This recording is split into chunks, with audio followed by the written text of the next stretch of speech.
अच्छा अब हम स्टार्ट करते हैं नेक्स्ट। ठीक है, 2 important medications to remember which is alendronate which is a bisphosphonate, ठीक है, used in osteoporosis and NSAID. ठीक है, both can worsen oesophagitis and GERD. ठीक है, तो leading to scars of the oesophagus, benign oesophageal stricture बना सकता है। This condition is characterise by persistent dysphagia होगा पेशेंट को to both solids and fluids without regurgitation. अगर पेशेंट के हिस्ट्री में मेडिकेशन की हिस्ट्री है, ठीक है, और फिर पेशेंट ये आपको दे रहा है कि परसिस्टेंट डिस्फेजिया हो रहा है to both solids and fluids without regurgitation, तो आपकी जो जहन है वो बिनाइन इसोफेजियल स्ट्रक्चर की तरफ जाना चाहिए। ठीक है, और अगर स्लोली प्रोग्रेसिव डिस्फेजिया है, यंग अडल्ट के अंदर कोई वेट लॉस नहीं है, हीमोग्लोबिन उसका नॉर्मल है, हिस्ट्री है कि वो H2 ब्लॉकर्स ले रहा है, रेनिटीडीन है और रेट्रोस्टर्नल डिस्कम्फर्ट है, गर्ड है फॉर द लॉन्ग पीरियड, उसके लिए वो H2 ब्लॉकर्स ले रहा है, अब और उसको प्रोग्रेसिव डिस्फेजिया हो रहा है, तो बिनाइन स्ट्रक्चर का ही आप सोचोगे, लेकिन अब वो कौन सा स्ट्रक्चर होगा? पेप्टिक स्ट्रक्चर होगा। ठीक है, बैरेट्स इसोफेगस है, Barrett's oesophagus is just similar to benign oesophageal structure, लेकिन इसमें जो बैरेट इसोफेगस में डिस्फेजिया होता है वो ओकेजनल होता है, परसिस्टेंट नहीं होता। प्रोग्रेसिव डिस्फेजिया होगा, परसिस्टेंट नहीं होगा। ठीक है, उसके बाद regurgitation is the alarming word for achalasia and the pharyngeal pouch, ये चीज़ें हमने पहले भी कर ली हैं।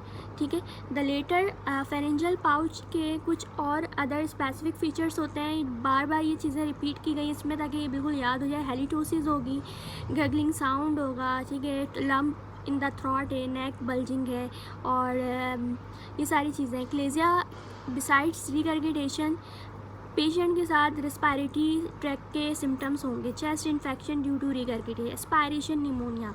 द डिस्फेजिया में भी प्रोग्रेसिव, ठीक है, प्रोग्रेसिव डिस्फेजिया होता है क्लेजिया में, वर्सनिंग विद टाइम। जैसे एक एग्जांपल आपके पास दी हुई है कि एक एल्डरली पेशेंट है और उसमें हिस्ट्री ऑफ परसिस्टेंट डिस्फेजिया है to both solids and liquid, और कोई वेट लॉस की हिस्ट्री नहीं है, कोई रिगर्गिटेशन नहीं है, और मेडिकेशनल हिस्ट्री दे दी है कि बिसफॉस्फोनेट वो यूज़ करता है for the osteoporosis. What is the diagnosis to benign oesophageal stricture? Persistent dysphagia, alendronate, और कोई रिगर्गिटेशन नहीं है। फिर दैन सेकंड दूसरा सिनेरियो 23 ईयर ओल्ड फीमेल है, lethargy, weight loss, abdominal discomfort, bloody diarrhoea के साथ आई है, greater than 8 times per day. ठीक है, ये बताया था अल्सरेटिव कोलाइटिस में। ठीक है, तो deep ulcers and skip lesion, bloody diarrhoea, abdominal discomfort, weight loss, lethargy क्यों हो रही है? Due to anaemia. ठीक है, तो deep ulcers and skip lesions हमें किसकी तरफ लेके जा रहे हैं? सॉरी, क्रॉन डिजीज़ की तरफ लेके जा रहे हैं। ठीक है, क्रॉन डिजीज़ में although bloody diarrhoea is more common with ulcerative colitis, लेकिन the endoscopic finding of skip lesion and deep ulcers हमें क्रॉन डिजीज़ बता रहा है। ठीक है, फिर एक्यूट पैनक्रियाटाइटिस है, गॉल स्टोन की हिस्ट्री हो सकती है, अल्कोहलिज्म की हिस्ट्री हो सकती है, ट्रॉमा की हिस्ट्री हो सकती है, ERCP की हिस्ट्री हो सकती है।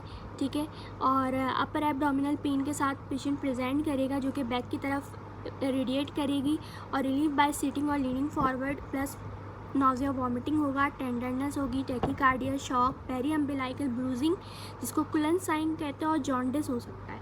ठीक है, जॉन्डिस कब होगा? जब गॉल स्टोन की हिस्ट्री होगी, तो गॉल स्टोन पैनक्रियाटाइटिस बोलते हैं उसको। इन्वेस्टिगेशन क्या है? इनिशियल इन्वेस्टिगेशन हम सीरम लाइपेज एंड अमाइलेज करवाते हैं। अमाइलेज क्योंकि और भी कंडीशन में बढ़ा हुआ होता है, तो lipase is more specific and sensitive than the amylase. ठीक है, तो increase serum lipase more than 3 times the upper normal limit to confirm the case, CT with contrast of the pancreas. ठीक है, मैनेजमेंट क्या है कि बेस्ट स्टेप क्या है? सपोर्टिव है, IV फ्लूइड रिससिटेशन करना, एनाल्जेसिक देना, न्यूट्रिशनल सपोर्ट देना है। फिर देन आपको IV antibiotics, IV imipenem दी जाती है in moderate to severe cases. Surgical debridement हम नॉर्मली नहीं करते, it is done only when there is evidence of necrosis.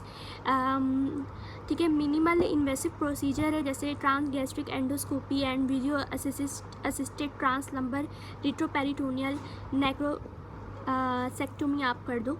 ठीक है, वो सर्जिकल डेब्रिटमेंट, बट अगर हिस्ट्री में दिया हुआ होगा कि नेक्रोसिस या कोई कैल्सिफिकेशन वगैरह हुई हुई, देन आप सर्जिकल डेब्रिटमेंट की तरफ जाते हो। उसके बाद एक्यूट कोलेंजाइटिस, असेंडिंग कोलेंजाइटिस। ठीक है, अब एक्यूट कोलेंजाइटिस क्या होता है? एक्यूट कोलेसिस्टाइटिस पढ़ लिया, अब एक्यूट कोलेंजाइटिस में चार्कआउट स्ट्राइड आपको मिलता है, फीवर होगा, राइट अपर क्वाड्रेंट पेन होगा, जॉन्डिस होगा। ठीक है, right upper quadrant pain gall bladder में याद रखना, जो भी चीज़ गॉल ब्लैडर से रिलेटेड है राइट अपर क्वाड्रेंट पेन होता है। और क्या हो रहा है इसमें? जॉन्डिस हो रही है। ठीक है, और hypotension and leukocytosis, HL hypotension and leukocytosis हो सकता है, हो भी सकता है, नहीं भी हो सकता है। इन्वेस्टिगेशन के अल्ट्रासाउंड एंड ब्लड कल्चर्स। ठीक है, ब्लड कल्चर आपको करवाना होगा क्योंकि इट इज़ इन्फेक्टेड कंडीशन। ठीक है, मैनेजमेंट क्या है? Fluid resuscitation, broad spectrum IV antibiotics और एनी कोअगुलोपैथी जो भी अगर कुछ हुई भी है तो करेक्ट करना है, और अर्ली ARCP। ठीक है, अर्ली ARCP एक्यूट कोलेंजाइटिस में आपको करना होता है। उसके अलावा नोट्स ऑन ऑर्गेनिज्म जो कि डायरिया कॉज करवाते हैं, ट्रैवलर्स डायरिया। ठीक है, it that is use of a short period and self limiting. ई कॉलाई। ठीक है, पेशेंट की ट्रैवल हिस्ट्री अफ्रीका की है, अफ्रीका से वो ई कॉलाई लेकर आया है। ठीक है, और ट्रैवल हिस्ट्री यूरोप की है। वाटरी नॉन ब्लडी डायरिया हो रहा है, वेट लॉस अगर दे दिया तो क्रॉनिक गाइडियासिस भी हो सकती है। Abdominal pain and bloating, watery diarrhoea basically case ऐसा आता है, वाटरी डायरिया होगा, abdominal pain and bloating, symptoms for greater than 10 days, गाइडिया।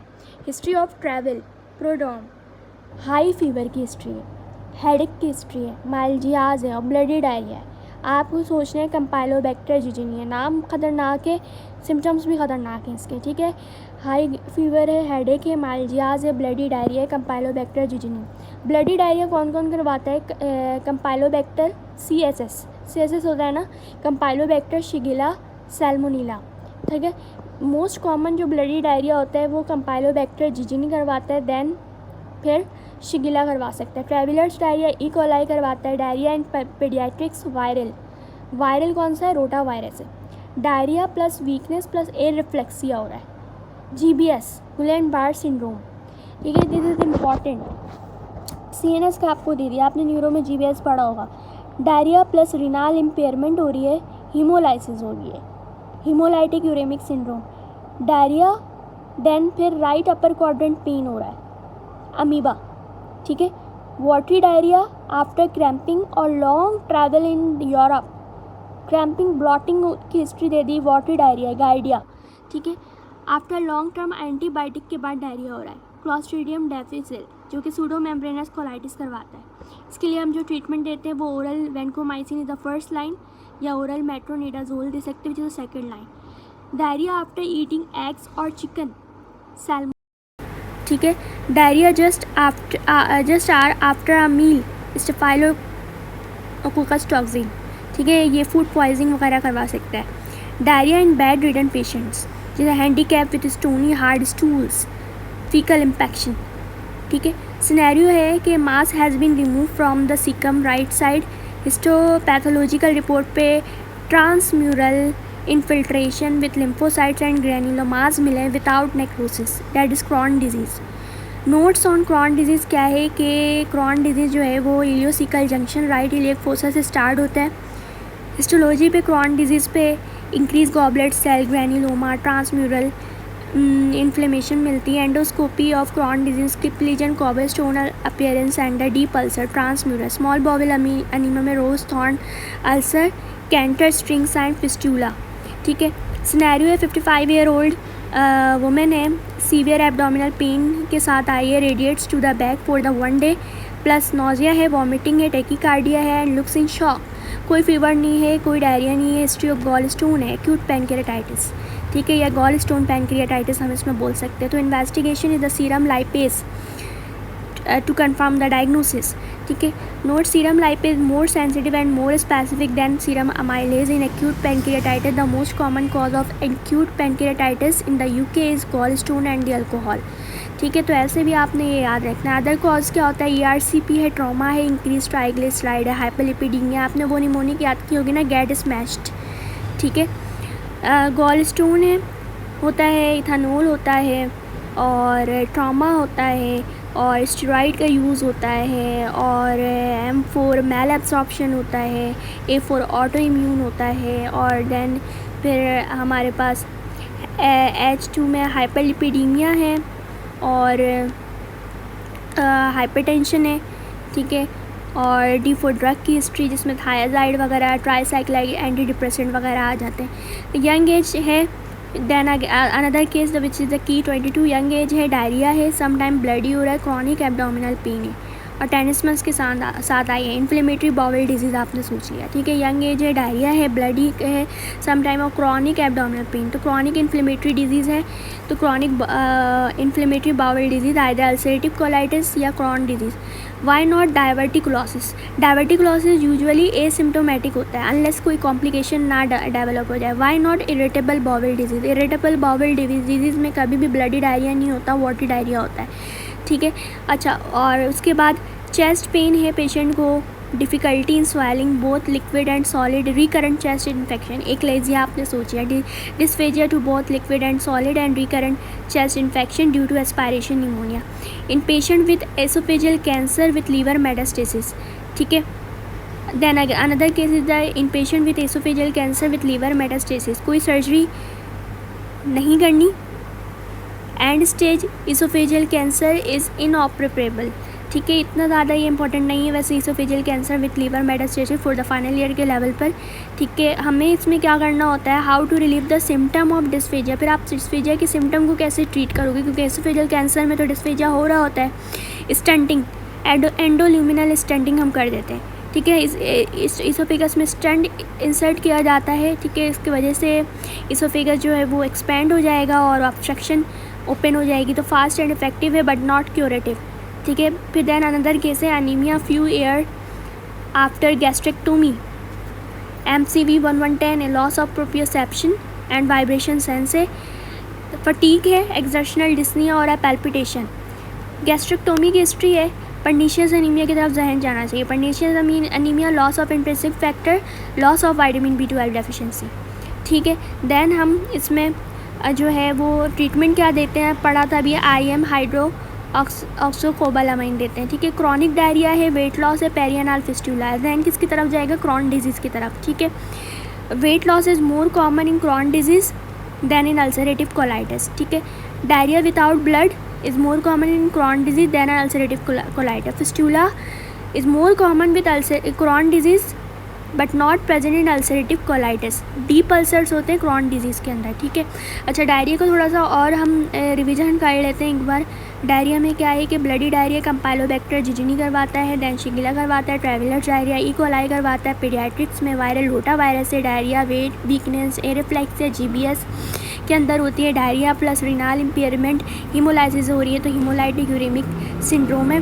Diarrhoea followed by right upper quadrant pain, amoeba करवाता है। वाटरी डायरिया आफ्टर क्रैम्पिंग और long travel in Europe, गाइडिया, ठीक है।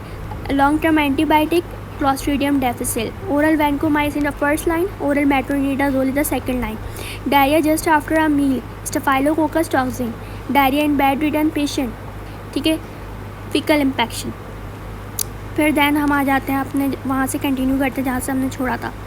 अब लेफ्ट सुप्राक्लेविकुलर मास है, Virchow's node, indicative of gastric carcinoma, anorexia, dyspepsia, weight loss, old age. This sign is called Troisier's sign, ठीक है। ये जो चार आपके पास साइंस दिए हुए हैं ना, एनोरेक्सिया है, डिस्पेप्सिया, वेट लॉस और ओल्ड एज है, ट्रेजर साइन कहलाता है।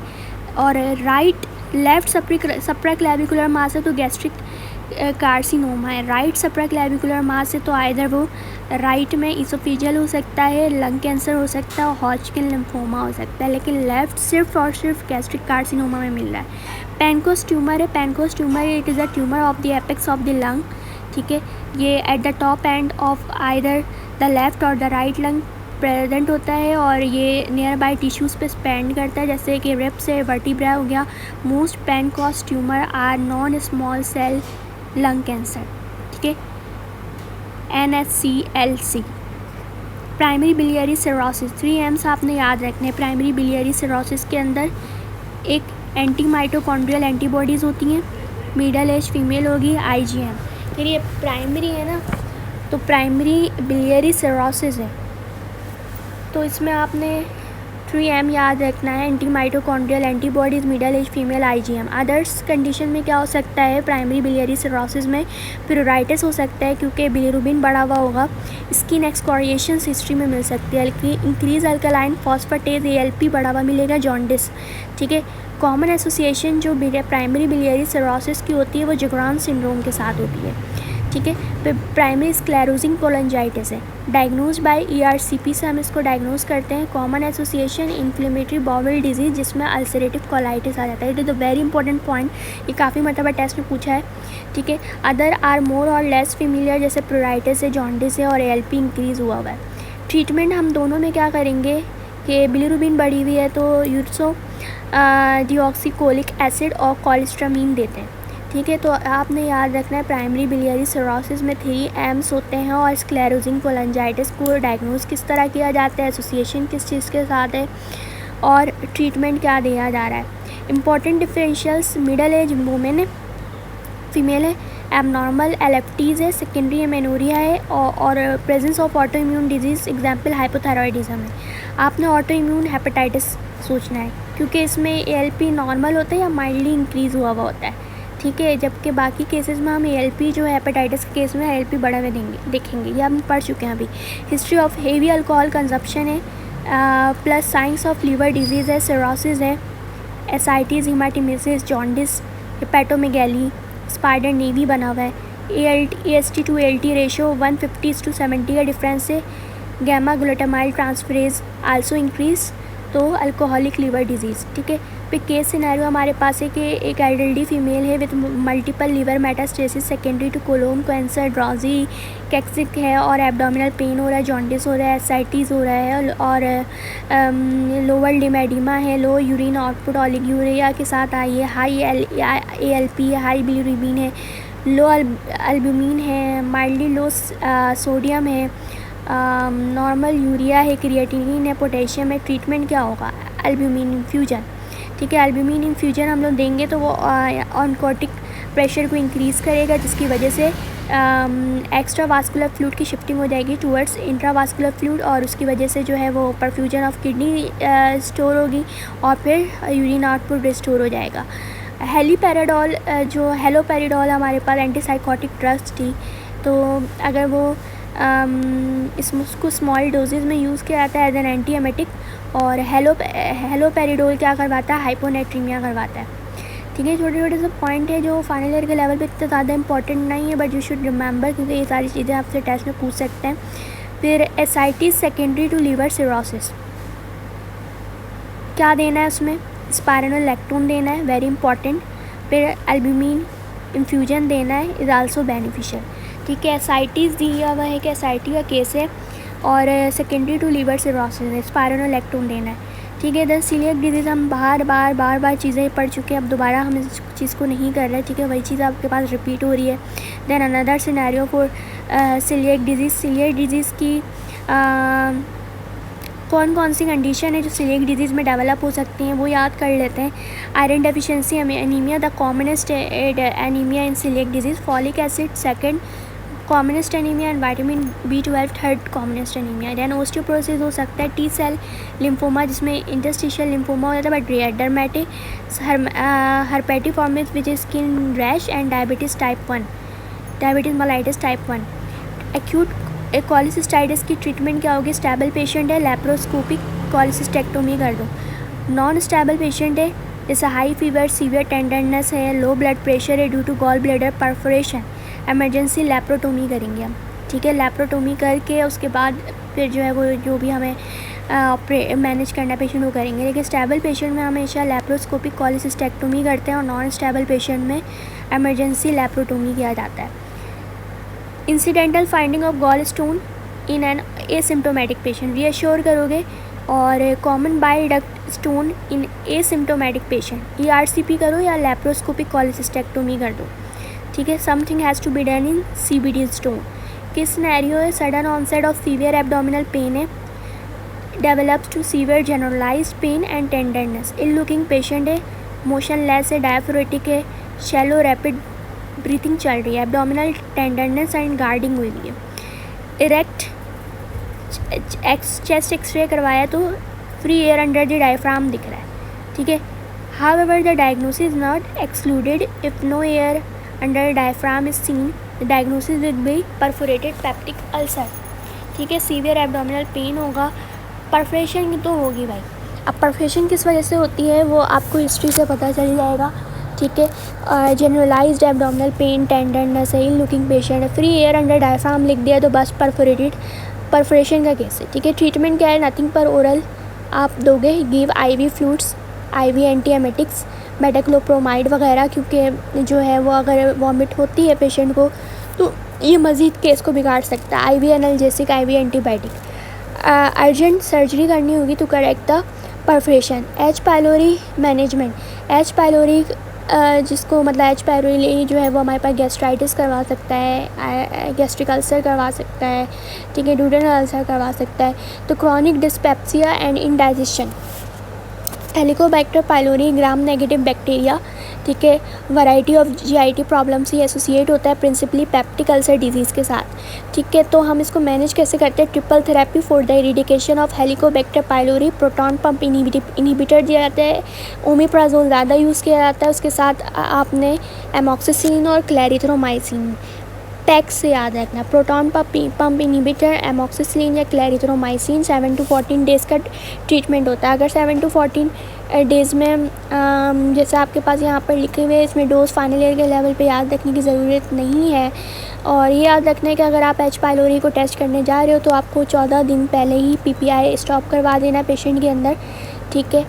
और अगर एंटीबायोटिक पेशेंट यूज़ कर रहा है तो 28 डेज़ पहले स्टॉप करवा देना बिफोर टेस्टिंग H पाइलोरी, ठीक है। After full course of H pylori treatment we can not retest the eradication of H pylori using serological test, this is because the antibody stay for long time after a successful eradication, ठीक है। मतलब आपने जब 14 दिन का पूरा treatment दे दी तो हम दोबारा eradication of H pylori serological testing नहीं कर सकते कि आइजा H पाइलोरी बॉडी में है या नहीं है, क्योंकि काफ़ी दिन तक after eradication therapy antibody body में स्टे कर रही होती है। तो वो the most important note to remember is that in treated patient of H pylori with persistence of symptom हम क्या कर सकते हैं, हम C13 यूरिया ब्रेड टेस्ट करवाते हैं। ये सिर्फ उस लेवल में हमें बड़ा नज़र आता है, दिस इज नॉन इन्वेसिव, जब क्या होगा कि पेशेंट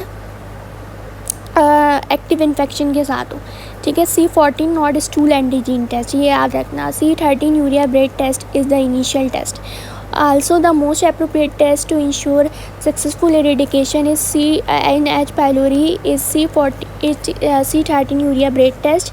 और जब C13 urea breath test available ना हो तो आप second line stool antigen test पे जा सकते हो, ठीक है। This are non invasive test. Greater than 55 year old patient है, डिस्पेप्सिया है, वेट लॉस है, हमें क्या करना है, एज ज़्यादा है, डिस्पेप्सिया हो रहा है, वेट लॉस हो रहा है, urgent upper GI endoscopy to exclude oesophageal and gastric cancer, ठीक है। ये भी पूछा हुआ था MCQs में।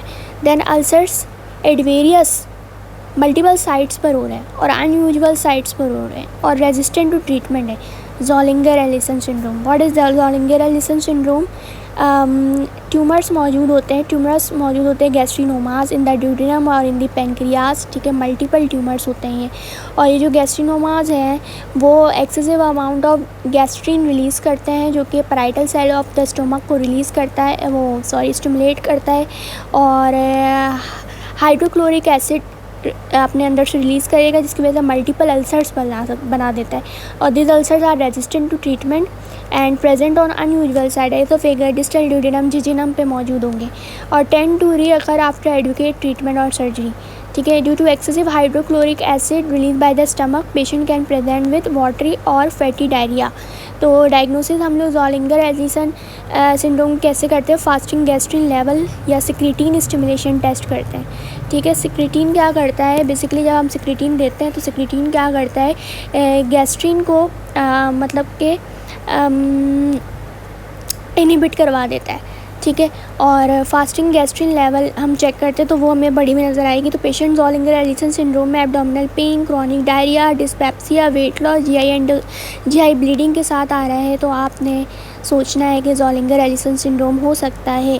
और ज़ोलिंगर एलिसन सिंड्रोम की जो एसोसिएशन होती है वो मैन 1 के साथ होती है।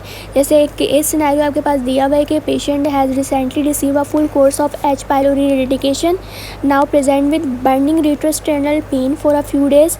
एंडोस्कोपी करवाई गई और उस पर मल्टीपल अल्सर्स नज़र आ रहे हैं the lower oesophagus, stomach and duodenum. What should be done? Fasting gastrin level best test and the other test is secretin stimulation test. Do not get tricked and pick C13 urease test. ठीक है, multiple ulcers दिए हैं। ठीक है, note that endoscopy already done हो चुकी है और वो उस पर मल्टीपल अल्सर्स नज़र आ रहे हैं। और रिफ्रैक्टरी और resistant multiple ulcers on unusual side, think of Zollinger Allison syndrome and order fasting gastrin level. ठीक है, अच्छा अब यहाँ पर इसको यहाँ पर कंप्लीट करके छोड़ते हैं। हम ये आप नेक्स्ट वीडियो में कंटिन्यू करेंगे। ट्रीटमेंट ऑफ अल्सरेटिव कोलाइटिस क्या है? To induce mild to moderate ulcerative colitis है, आपने मेसलाज़ाइन से ट्रीटमेंट स्टार्ट करनी है। एक्यूट एक्सरबेशन है, IV हाइड्रोकॉर्टिसोन देना है। ठीक है, और रेमिशन को मेंटेन करने के लिए मेंटेनेंस थेरेपी क्या है? ओरल मेसलाज़ाइन। अगर ये वर्क नहीं करती है तो ओरल एज़ाथायोप्राइन या ओरल मरकैप्टोप्यूरिन देते हैं हम अल्सरेटिव कोलाइटिस में। Mesalazine is basically a 5-ASA which is amino salicylic acid. It is a first line treatment. ठीक है, फर्स्ट लाइन ट्रीटमेंट ये हमारे पास होता है।